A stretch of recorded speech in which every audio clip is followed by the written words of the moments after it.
Hi guys. Минь hi guys гэрээ. За.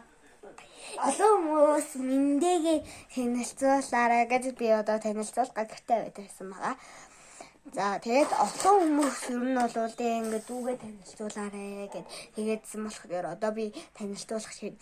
Манай дүүг Бол Даатар гэдэг. Бол Даатар миндээ.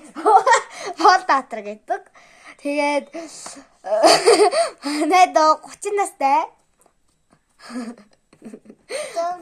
30 настай. За 30 настай. Миндээ бүр ажил хийдэг. За миндээ өөрийгөө танилцуулчих. Саяны тавлсан шүү. Миндээ. За чингэнэрэн Миндаяр гэдэг. За насны хэдүүлээ? 3 нас. За 3 настай. За тэгээд манайд энүүн бичлэгт орох гээд Миндэг би гэрээс нь авчирсан тий. Баярлалаа. Subscribe дараарай. Баярлалаа.